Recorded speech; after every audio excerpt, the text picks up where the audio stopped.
when I say needles in doctor's offices, what is the first thing that comes to mind? Hopefully just vaccines. The Center for Disease Control and Prevention defines a vaccine as a product that stimulates a person's immune system to produce immunity to a specific disease, protecting the person from that disease. Vaccination has tremendously reduced the worry of infectious diseases. It is common to hear about the attention surrounding safety and side effects of vaccines much more than the effectiveness. This is because of the misguided, often incorrect concerns that come from all around the world.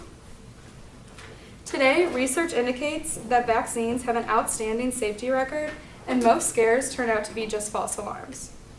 As of 2016, the World Health Organization reported that 86% of infants globally were vaccinated. From the survey that I completed in this class, 10 out of 10 of you have been vaccinated and would consider vaccinating your children in the future. Today, I would like to discuss with you why children should be vaccinated.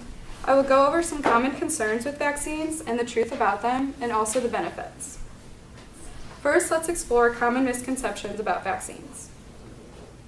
Tara Haley wrote in 2017 an article in Parents Magazine titled 8 Reasons Parents Don't Vaccinate and Why They Should.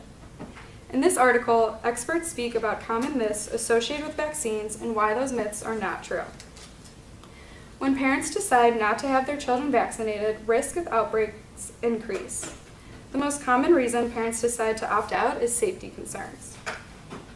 Haley lists the 8 most common fears of parents and the actual truths behind them. I want to go over a few of those now. The first concern is parents think that vaccines so early will overwhelm the baby's immune system. But it is not the number of shots that matters, but more of what is in them. Antigens are the viral or bacterial components of the vaccine that stimulate the immune system to form antibodies and fight future infections. The amount that children receive today is just a fraction of what used to be received. Dr. Mark Sawyer, a professor of clinical pediatrics at the University of California, San Diego, states, "I'm an infectious disease specialist, but I don't see infection in children after they've had their routine vaccines at 2, 4, and 6 months of age, which is what would happen if their immune system were overloaded." The second concern is parents believe that because the child's immune system is so immature, it is safer to delay some vaccines. But delay leads to long periods of susceptibility to diseases like measles. For the MMR vaccine, which protects against measles, mumps, and rubella, delaying it by even 3 months increases the risk of febrile seizures. There is a recommended vaccine schedule created to provide the best possible protection. And so I found this chart here, so at the top you can see what vaccines the children receive and at what ages. The next worry is it is thought that vaccines contain toxins such as mercury, aluminum, formaldehyde, and antifreeze. The truth is, vaccines are mostly just water with antigens. Some do require extra ingredients to alleviate the solution or increase effectiveness.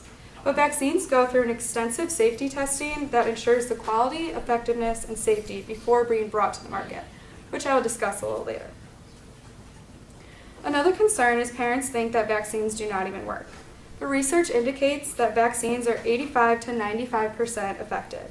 Vaccines have produced fewer deaths, hospitalizations, and disabilities than any other time in history. The next concern is parents say that vaccines are just a way for pharmaceutical companies and doctors to make more money. Pharmaceutical companies do see a profit from vaccines, but barely as a bestseller drug. So it makes sense for these companies to make money from their products. Dr. Nathan Boonstra, a pediatrician in Des Moines, states most practices don't even make money from vaccines and often lose or break even on them. Another worry is some parents think that the side effects of vaccines seem worse than the actual disease. So as I was saying earlier, vaccines take about 10 to 15 years to make it through all 4 phases of safety and effectiveness testing before approval. Each new vaccine is tested in adults first and then in children. The FDA then analyzes the data to make sure the vaccine does what the manufacturer says it's going to do. And this process is time-consuming and very expensive. So it wouldn't make sense for companies to invest all that money for something that would cause worse health problems than what it is trying to prevent. Autism is also such a common misconception that parents believed are linked with vaccines. But recent studies have shown that there is absolutely no link between the two. There are side effects that have come up with vaccines. For example, swelling at the injection site, which in my survey, 2 out of 10 of you have experienced. And some other side effects may be fever, rash, or an allergic reaction. But it's important to note that even the most serious side effects are more rare than the disease that the vaccine is preventing. Now let me discuss why children should be vaccinated. There are countless health and safety benefits that come with vaccines. Immunizations can save a child's life. Some diseases that once injured or killed thousands of children are now eliminated completely or close to it because of vaccines. Procon.org stated this year that vaccines save 2.5 million children from preventable diseases every year. Vaccines protect the so-called herd.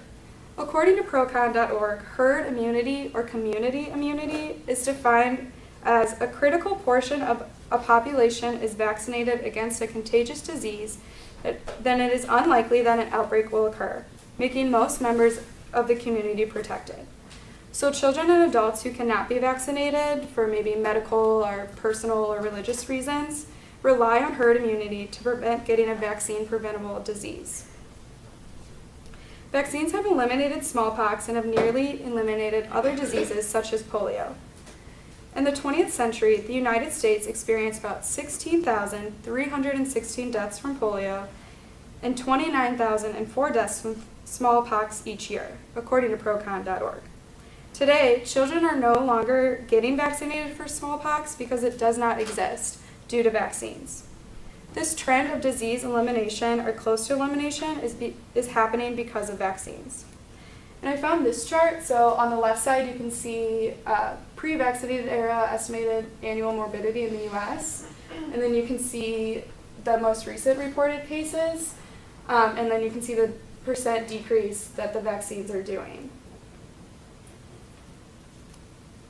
Vaccines also protect future generations. There's evidence of disease elimination and dramatic decreases of the risk of getting vaccine-preventable diseases. If we continue to vaccinate, more of the diseases that are around today could be eradicated in the future. As you can see, there are many reasons why vaccinations have such a huge impact for the children and the community around them. I shared with you today an explanation of the common concerns of vaccines, the truths about them, and the benefits that come with vaccination. This medical breakthrough is protecting the lives of so many, and with technology and medicine advancement, it's continuing to protect the world from preventable diseases. So if you haven't, go get vaccinated now.